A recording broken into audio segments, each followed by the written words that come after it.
नतमस्तक होकर के वो जो उसने प्रण लिया था 1000 लोगों की हत्या करने का, उसी दिन से वो सही मार्ग पर आ जाता है।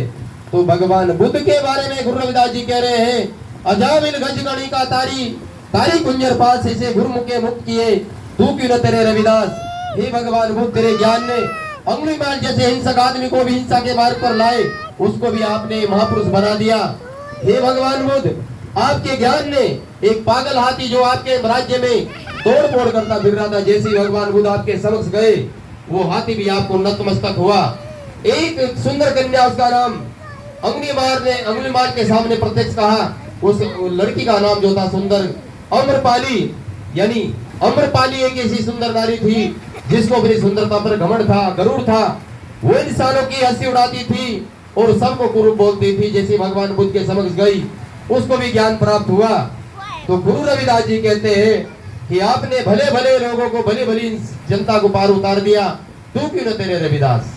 कि हे भगवान बुद्ध, इस मार्ग का, इस संदेश का विचार प्रचार करके अपने इस समाज को क्या पार नहीं उतार सकता।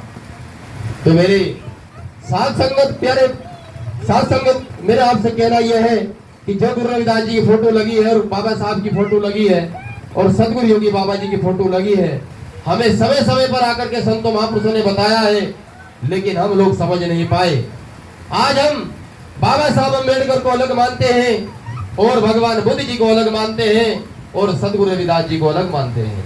यही हमारी अज्ञानता है, यही हमारी सबसे बड़ी परेशानी है और यही सबसे बड़ी हमारी विडंबना है।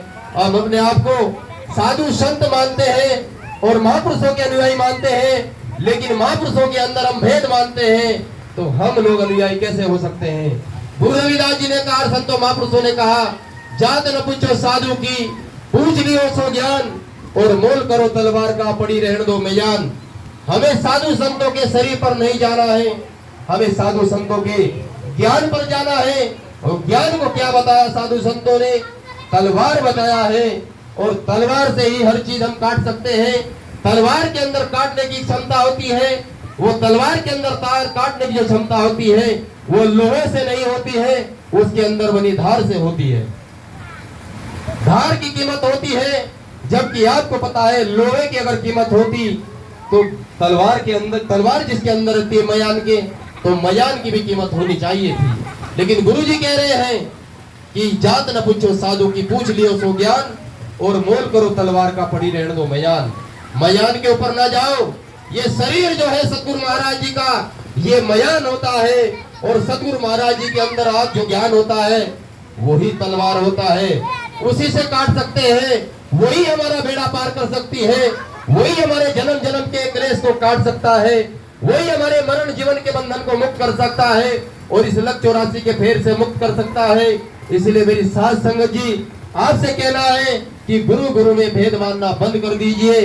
जो गुरु की निंदा करते हैं और गुरु गुरु में भेद करते हैं, उन्हें एक दिन नरक का भोग भोगना पड़ता है, नरक में जाना पड़ता है। चाहे कितना बड़ा कोई सत्संगी हो, चाहे कितना बड़ा वो सत्संगी हो और कितना बड़ा वो सत्संग को करने वाला हो, जो गुरु गुरु के अंदर भेद मानता हो वो कभी सत्संगी नहीं हो सकता है।